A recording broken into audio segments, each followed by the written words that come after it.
그럼 도대체 암흑물질은 뭘까요? 아직 모릅니다.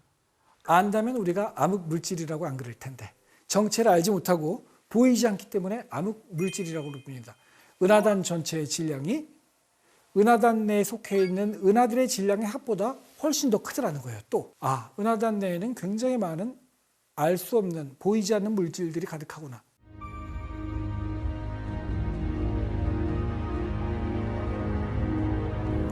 안녕하세요. 연세대학의 이석영입니다. 지난 시간은 제가 처음으로 부정적인 얘기로만 강의를 가득 채웠습니다.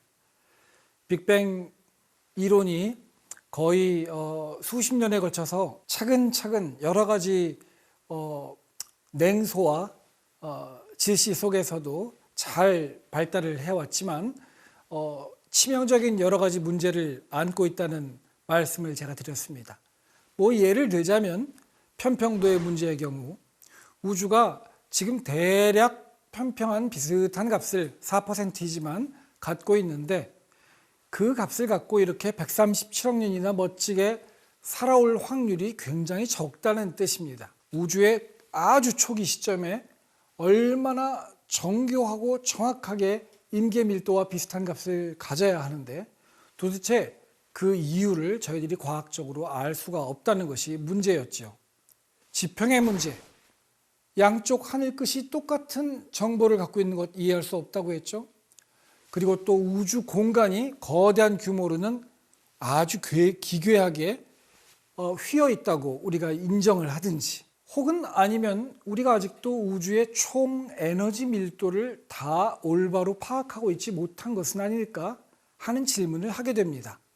그래서 잠깐 이 어려움을 잠깐 옆으로 두고 우리가 우주의 총 에너지 밀도를 제대로 구하고 있는지, 그래서 우주에 현재 관측되고 있는 팽창 속도가 우주를 재수축하게 만들지 아니면 계속 팽창하게 만들지를 제대로 한번 판단해 보자 하는 것입니다. 그래서 오늘의 주제는 암흑물질입니다. 첫 번째 증거를 말씀드리기 전에 일반적인 물리 현상 하나를 알려드리고자 합니다. 중력계가 회전하는 경우, 대표적인 경우가 우리 태양계입니다. 여러분 아시다시피 태양계에는 8개의 행성이 있고 셀 수 없이 많은 위성과 소행성들이 있죠. 얘네들이 놀랍게도 거의 다 한 방향으로 회전하고 있습니다. 마치 하나의 원반이 있어서 그 원반에서 다 함께 태어난 것처럼 회전을 하고 있는 것이죠. 공전을 하고 있는 것입니다. 그런데 공전 속도는 어떨까요? 그 공전 속도를 열심히 연구를 한 사람이 요하네스 케플러이고요. 케플러를 통해서 오늘날 우리가 알고 있는 중력 법칙, 그리고 또 코페르니쿠스가 시작을 한 지동설, 이런 것들이 전부 다 구체화되고 알려지기 시작한 것입니다. 케플러가 봤더니요, 태양에 가까이에 있는 행성일수록 더 빨리 공전하는군, 이렇게 안 것입니다. 그것을 우리가 케플러의 운동 법칙 혹은 케플러 운동이라고 얘기를 합니다.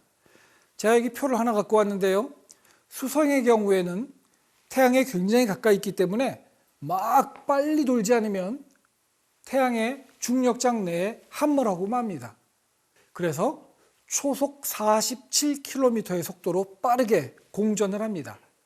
지구의 경우에는 조금 떨어져 있죠. 그래서 저희는 1초에 30km의 속도로 움직입니다. 태양으로부터 영향권이 좀 많이 떨어져 있는 해왕성의 경우에는 초속 5km의 아주 작은 속도로 움직이고 있습니다. 거리가 멀수록 속도가 작아지는 것을 케플러 운동이라고 합니다. 이러한 케플러 운동 법칙은 행성을 통해서 제일 먼저 발견됐지만 고전력학이 작용하는 거의 모든, 세상의 모든 일에서부터 우리가 다 발견하고 이미 수십 차례, 수백 차례 검증을 한 사실입니다. 그런데 1970년대 말부터 일부 천문학자들이 희한한 것을 발견했습니다. 은하의 경우에도 대표적으로 우리 은하가 그런데요, 나선팔을 가진 나선 은하들은 전부 다 아주 납작한 원반 구조입니다. 마치 빈대떡처럼 납작하지요. 그러면서 다 동일한 방향으로 별들이 공전을 합니다. 한 1000억 개 정도 되는 별들이 아주 멋지게 지금 같은 방향으로 공전을 하고 있는 중인 겁니다. 그럼 뭘 기대할 수 있겠습니까? 우리 은하도 가까이에 있는 별들에 비해 먼 별들은, 은하 중심에서부터 먼 별들은 더 천천히 돌겠구나, 이렇게 가정할 수 있겠죠. 그런데 희한하게도 나선팔을 가진 회전하는 은하를 관측하면 관측할수록 모두 다 케플러의 기대와는 다르게 은하의 회전 속도가 별로 변함 없이 그냥 평평하게 유지되는 것입니다. 태양계의 예를 다시 들자면 수성이 초속 47km로 공전을 하고 있는데 태양도 초속 47km, 해왕성도 초속 47km로 공전을 하고 있는 것처럼 보이는 겁니다. 말이 안 되겠죠. 만약에 태양계에 그런 일이 벌어진다면 무슨 결과가 빚어질까요? 그러면 지구, 해왕성, 목성 전부 다 태양계를 탈출하고 말 것입니다. 그대로라면 이 은하들은, 나선팔 은하들은 지금 별들이 전부 다 탈출 중이라는 얘기가 되는 것입니다. 탈출 중인 은하처럼 보이지는 않습니다. 왜냐하면 너무나 평온해 보이거든요. 큰 문제였습니다. 1975년도에 이 결과를 베라 루빈과 포드가 발표를 했는데 천문학계가 아무도 믿질 않았습니다. 당신들 계산 잘못한 거 아니야? 전파 관측의 대가들, 특히 네덜란드와 영국에 있는 사람들의 연구를 통해서 이 결과가 재확인이 됩니다. 이 결론은 무엇이냐면요, 은하에 별들이 지금 보이는 것처럼 1000억 개만 있는 것이 아니라 보이지 않는 물질이 훨씬 더 거대하게 자리 잡고 있어서 실제로는 별들이 이렇게 빠른 속도로 공전을 해도 잡아둘 수 있을 만큼의 질량이 은하 내에 존재하고 있다는 뜻입니다. 지금까지 파악된 바에 의하면 은하들의 경우에는 대부분 자기 질량의 여러 배, 최소한 여러 배 정도 더 많은 질량을 가지고 알 수 없는 물질이 가득 차 있다라고 우리가 알게 되었습니다. 기억하십시오. 1980년대입니다. 이때가 처음 우리가 암흑 물질, invisible matter, 볼 수 없는 물질이 있나 보다, dark matter, 어둠에 속한 그런 알지 못한 정체불명의 물질이 있나 보다라고 우리가 인식하기 시작한 때입니다. 두 번째 증거를 드리겠습니다. 모든 천체들이 이렇게 원반을 형성하면서 회전만 하는 것은 아닙니다. 이미 은하나 별이 만들어진 다음에 나중에 수많은 별들이 모이는 경우에는 굳이 회전을 할 필요가 없겠죠. 경우에 따라서는 이제 자기 각각의 궤도를 그리면서 무작위 운동을 할 수가 있습니다. 그러한 대표적인 게 은하단입니다. 여기 제가 지금 아벨 1689라고 하는 아주 유명한 은하단 허블 우주망원경 사진을 하나 갖고 왔는데요. 정말로 멋지지 않습니까? 이 안에 예를 들자면 1000억 개 정도의 별을 갖고 있는 은하가 1000개쯤 모여 있는 겁니다. 서울 같은 대도시라고 볼 수 있어요. 어마어마하죠. 이 안에는 지금 원반 형태의 나선 은하는 거의 없고요. 이 안에는 지금 노란 색깔로 되어 있는 타원 은하가 드글드글한데요. 이 경우에는 서로 다른 시점에 이 도시에 도달한 이러한 은하들이 서로 각각의 중력장, 은하단 전체의 중력장에 해당하는 그런 속도를 가지고 자기 궤도 운동을 이렇게 갖게 되는 겁니다. 자, 그럼 우리가 은하단 내에 은하들의 움직이는 속도들을 측정을 해서 이 은하단 전체 내에 얼마나 많은 질량이 모여 있는지를 계산해낼 수가 있는 거예요. 그렇게 해서 알아내 봤더니 이 은하들의 움직임이 알려주는 이 전체 은하단 내의 질량의 값이 이 은하단 내에 눈에 보이는 은하들의 질량의 총합보다 최소한 10배 이상 더 많은 것처럼 보이는 거예요. 은하들 질량은 우리가 측정하기 좀 쉽거든요. 그런데 그 질량이 어떤 형태로 있는지 모르겠지만 눈에는 안 보여요. 그래서 이것을 보고 암흑물질의 증거라고 생각을 하는 것입니다. 근데 흥미로운 것은 이 증거는요, 이 연구는 1937년 앞서 제가 소개해드린 나선 은하의 회전으로부터 얻은 암흑물질의 증거보다도 거의 40년이나 일찍 이 결과가 발표가 되었습니다. 프리츠 스위키라고 하는 미국의 칼텍의 교수에 의해서요.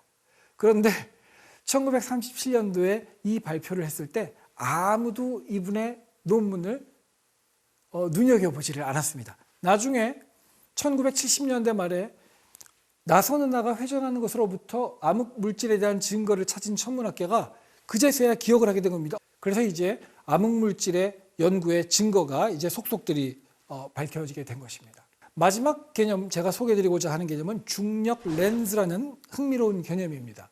이거는 아인슈타인의 일반 상대론에서부터 나온 예측인데요. 아인슈타인 이전에는 중력이 뭐라고 생각하냐면은 질량을 가진 물체가 질량을 가진 다른 물체와 갖는 상관관계라고 생각했어요. 그러니까 내가 질량을 100 갖고 있으면 10 갖고 있는 작은 질량을 내가 끌어당긴다. 이렇게 두 점 질량 간의 관계라고 생각을 했어요. 아인슈타인은 그게 아니라 내가 어떤 질량을 갖고 있으면 그 질량에 해당하도록 나 주변의 공간을 왜곡을 시켜서 중력장을 형성한다는 거예요. 마치 그물 위에 공을 놓으면 공 때문에 그물이 온폭 왜곡되는 것처럼. 그래서 공간이 3차원으로 함몰되듯이 왜곡이 되면 공간이 다 주변 공간이 왜곡이 되는 겁니다. 빛은 언제나 직진을 하는 게 원리인데 빛도 공간이 왜곡이 되면 왜곡된 공간을 따라서 직진을 하기 때문에 멀리서 보면 왜곡된 공간처럼 휘어져 가는 것처럼 보이게 되는 거예요. 아인슈타인이 1915년에 이러한 예언을 했습니다. 언젠가는 내 말을 여러분들이 이해하면 중력이 그냥 중력이 아니라 중력장이라는 것을 이해하게 될 텐데 빛은 직진하지만 공간이 휘어졌기 때문에 빛이 휘는 것처럼 보이는 현상을 언젠가는 여러분들이 찾게 될 것입니다. 라고 예언을 하죠. 그리고 나서 4년 후에 영국의 아더 에딩턴이라는 천문학자가 아프리카 프린세페 섬에 가서 실제로 일식을 관측하는데요. 일식 때 태양 완전히 뒤에 가려서 절대로 지구에서는 보이면 안 되는 별이 별빛이 태양 주위의 중력장 때문에 휘어져서 우리에게 보이는 것을 최초로 관측을 해서 발견을 합니다. 자, 이런 일이 1919년에 예언이 됐단 말입니다. 그러면서 아인슈타인이 뭐라고 그러냐면 언젠가는 천문학자들이 이런 일들을 더 먼 우주에서부터 마구마구 발견할지도 몰라. 끝. 그리고 돌아가셨죠. 그리고 1990년대가 됐어요. 천문학자들이 허블 우주망원경을 만들었죠. 하늘에 띄웠어요. 그리고 먼 우주를 보기 시작했습니다. 그리고 우알라, 다음과 같은 것이 드러났습니다. 강한 렌즈 현상입니다. 은하단을 보면요, 참 희한하게 은하들 모습만 있는 게 아니라 뭐 이상하게 잘려진 조그만 이렇게 쭉쭉 원호 같은 게 좀 있습니다. 이게 뭔지 몰랐어요. 나중에 알고 봤더니 이게 뭐냐면 나와 은하단 거리보다도 훨씬 더 먼 10배나 더 먼 저 뒤에 있는 어떤 은하의 빛이 우주를 항해해 오다가 이 은하단을 통과해서 오는데 은하단은 거대한 중력장이기 때문에 이 중력장 내에서 은하의 빛이 쪼개집니다. 갈라져요. 쪼개져서 여러 개로 쪼개진 것이 우리에게 지금 여러 개 부분 조각으로 보이는 것입니다. 어떻게 이렇게 강한 중력 렌즈 현상이 일어날 수 있는지에 대한 도식도인데요. 맨 위에 있는 건 뭐냐면요. 가운데 렌즈의 역할을 하고 있는 천체가 완전히 대칭적인 구의 모습일 때 이 가려져 있는 천체의 중력장 때문에 더 멀리 있는 은하가 휘어져서 우리에게 보이고 그러면 멀리 있는 천체가 뭘로 보이냐면은 완전히 동그란 반지처럼 나타나게 됩니다. 반지들이 전부 다 허블 망원경이 찍은 실제로 사진들이에요. 이 반지의 동그란 모습이 뭐냐면 이 가운데 있는 은하단보다 훨씬 더 멀리에 있는 은하가 그 빛이 우주를 항해해 오다가 중간에 있는 천체 때문에 빛이 왜곡돼서 반지의 형태로 구부러진 다음에 우리한테 보여주게 되는 경우입니다. 그런데 중간에 있는 중력 렌즈의 역할을 하는 이 천체가 완전히 구대칭이지가 않고 타원체, 찌그러진 타원체인 경우에는 반지의 모습으로 나오지 않고 4개의 점으로 쩌그져서 나옵니다. 이것을 보고 아인슈타인 십자가라고 합니다. 좀 십자가 같지 않습니까? 이유는 중간에 렌즈의 역할을 하는 천체가 비대칭이기 때문에 그렇습니다. 마지막으로 가장 세 번째 케이스는 중간에 렌즈의 역할을 하는 것이 그냥 하나의 구도 아니고 하나의 타원체도 아니고 막 쪼개져 있는 물질 분포일 때, 뭐 예를 들면 은하단과 같은 경우죠. 이런 경우에는 빛이 그냥 반지나 십자가처럼 단순하게 쪼개지는 게 아니라 아주 여러 피스로 쪼개지게 됩니다. 도대체 얼마나 많은 질량이 이 중력 렌즈 천체 내에 있길래 먼 우주에서 온 빛이 이렇게 이런 양태로 이런 형식으로 이런 밝기로 쪼개졌을까를 우리가 모델링을 할 수 있는데, 그러면 중간에 있는 은하단의 질량을, 총 질량을 구해낼 수가 있습니다. 구해냈더니 은하단 전체의 질량이 은하단 내에 속해 있는 은하들의 질량의 합보다 훨씬 더 크더라는 거예요. 또 은하단 내에는 굉장히 많은 알 수 없는, 보이지 않는 물질들이 가득하구나. 그래서 이것이 오늘날 암흑 물질의 세 번째 증거로 저희들이 여기고 있는 것입니다.